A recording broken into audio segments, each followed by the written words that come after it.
Bonsoir à toutes et à tous, très heureux de vous retrouver pour votre émission sportive 72 Sport. Nous sommes de retour à la rentrée justement et nous sommes fiers d'être en votre compagnie sur les antennes d'LMTV Sarthe pour une année qui s'annonce encore une fois sportive.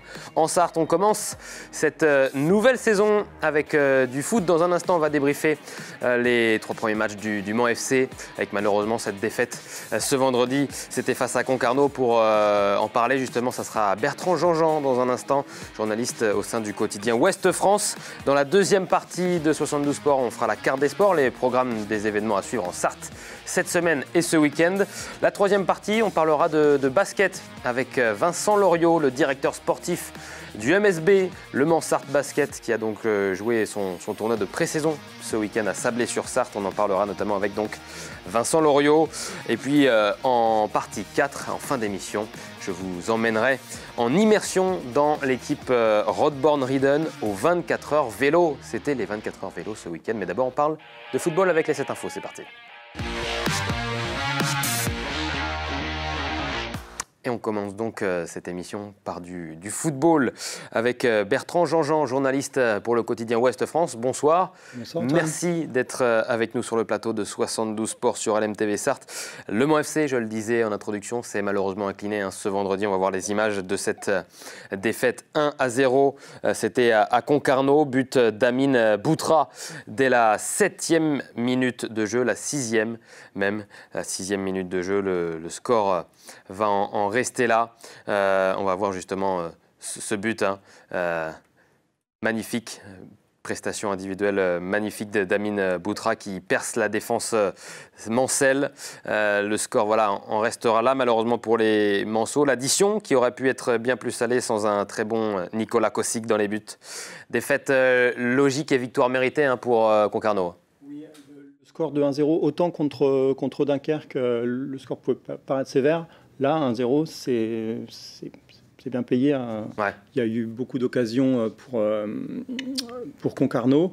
Et le Mans, à l'extérieur, n'a pas été en mesure de prendre le jeu à son compte. Donc, voilà. Le Mans FC a été dominé dans le jeu, mais pas que, également dans l'agressivité sur le terrain.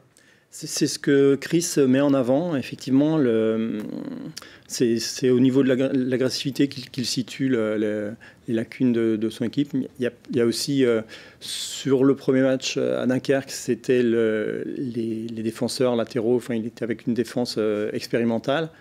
Et là, on voit qu'il y a l'animation offensive aussi à pêcher.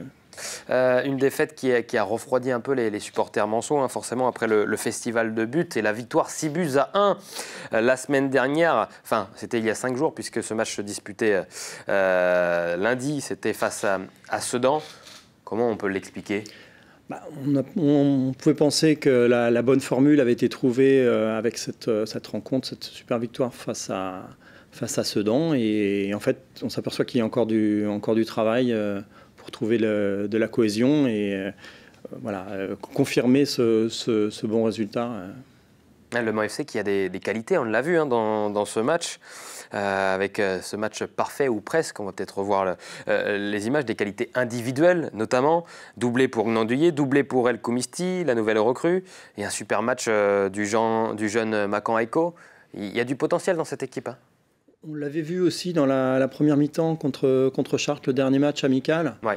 L'armada offensive, elle est, sur le papier, elle est séduisante et dans la réalité aussi.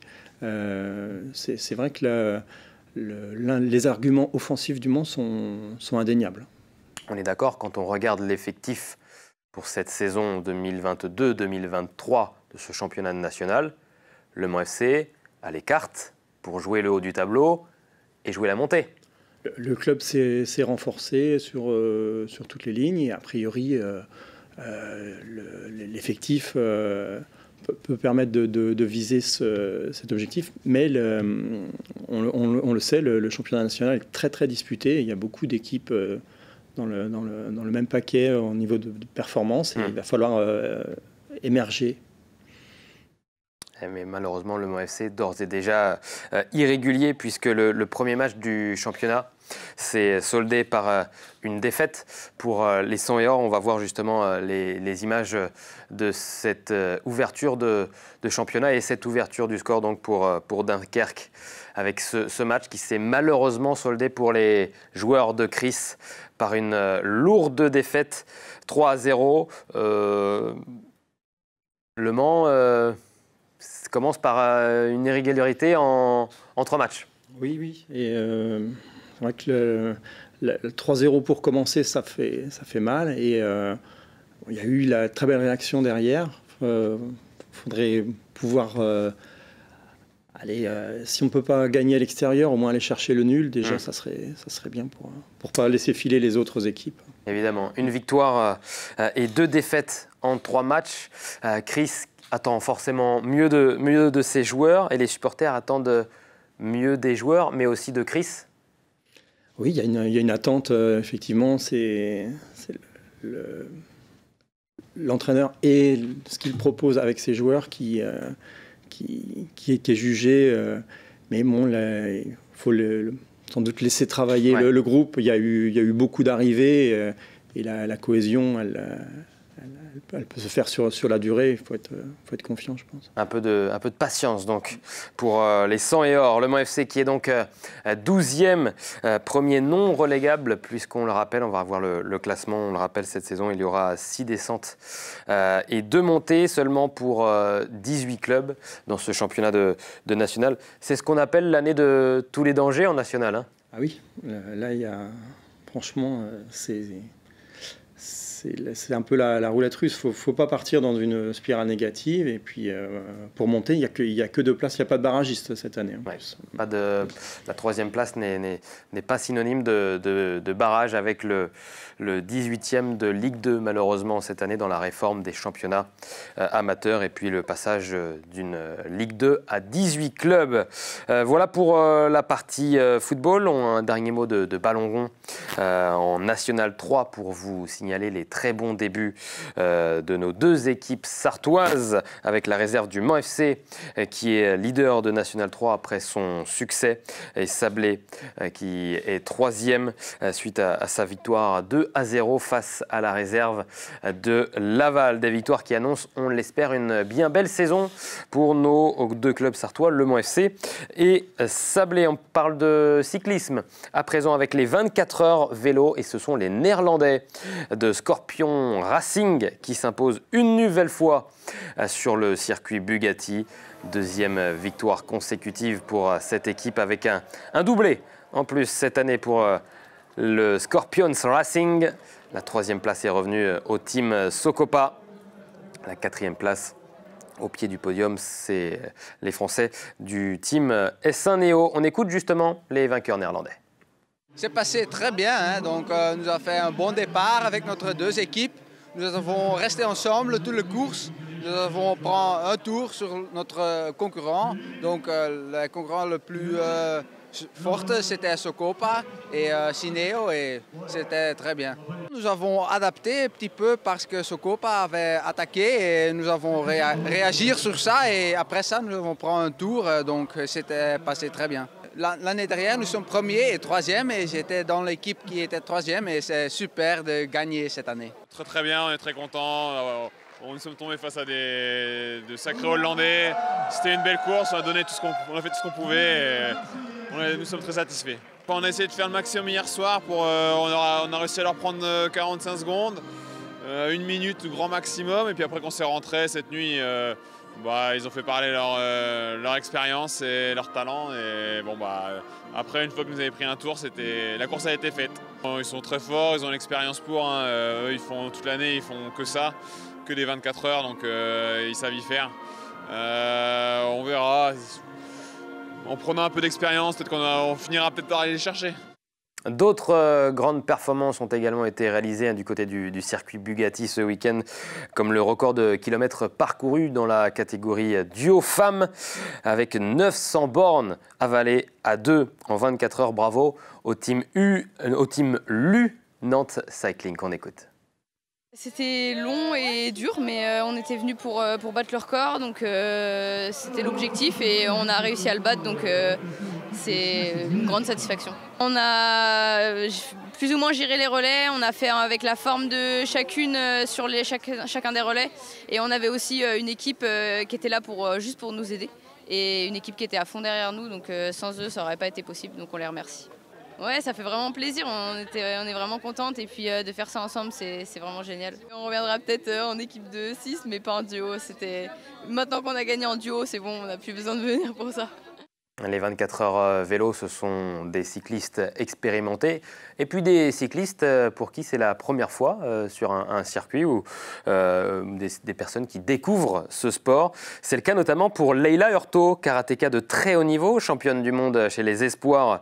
C'était en 2013. Elle a participé aux dernières Olympiades à Tokyo et elle a participé aux 24 heures pour la première fois avec le team France Bleu Maine. On écoute Leila Hurto au micro d'Amoun Chamsoudine. Effectivement, ma première participation, et c'est aussi une toute première vraiment en vélo, parce que je viens pas du tout de cette discipline. Et c'est sympa, mais peut-être un peu intense pour un début. Alors mon premier relais, ça a été dur parce que j'y suis allée en force. J'arrivais pas forcément à trouver mon rythme et à trouver des groupes, parce que c'est vraiment la première fois que je faisais ça. Mais j'ai quand même assuré sur les temps, j'étais assez fière de moi. Et après, c'est au deuxième relais où j'ai commencé à trouver des groupes. Là, j'ai fait des super temps, je suis même passée sous la barre des 8 minutes au tour. Donc j'étais super heureuse. Et troisième relais, il y avait tellement de vent que ça m'a dépitée. Et puis on a eu une grosse nuit. Il y a de la fatigue, forcément des courbatures. Donc troisième relais un peu plus dur, mais heureuse d'arriver. C'est vrai que c'est un sport qui est très plaisant, donc pourquoi pas faire des sorties de temps en temps, mais je pense pas que ça sera vers ça que je vais me diriger.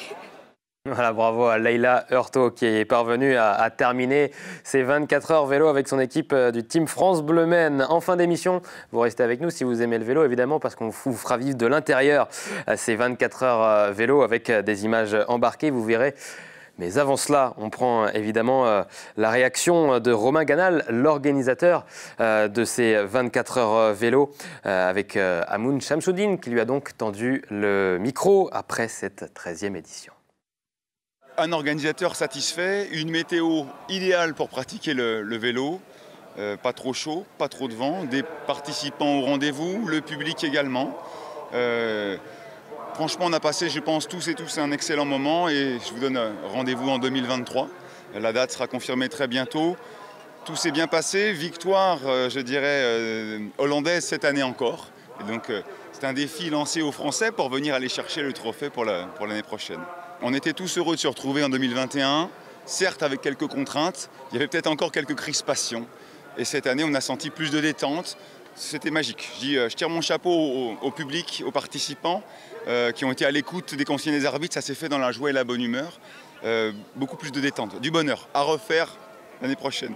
C'est vrai que c'est l'aboutissement d'une année de travail, d'une saison chargée, d'abord avec les 24 heures du Mans, le Mans classique, où on intervient également, et avec l'apothéose, avec les 24 heures vélo. Donc, sentiment du devoir accompli.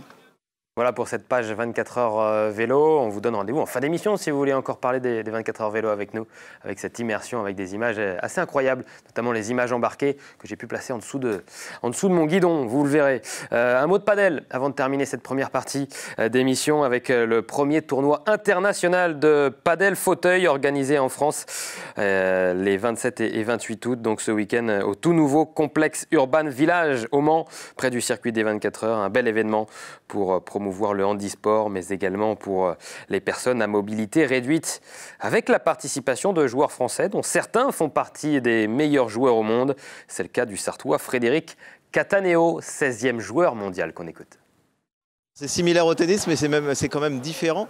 Après, la problématique que j'ai, en fait, c'est de savoir comment gérer les rebonds avec les vitres et tout ça. Parce que au tennis, on ne fait pas. Donc, c'est un petit peu compliqué au début de s'adapter, mais ça reste quand même un sport qui est super amusant et ludique. Il y a quelques automatismes, évidemment, les coups du tennis, c'est les mêmes, donc là, je suis à l'aise. Mais après, c'est tous les enchaînements avec les vitres, les rebonds qu'il faut, se mettre dedans. Et c'est pas tout à fait la même chose qu'au tennis. Et c'est pour ça que j'ai un petit peu de mal au début à m'adapter. Mais voilà, au fur et à mesure, là, c'était le 4e match.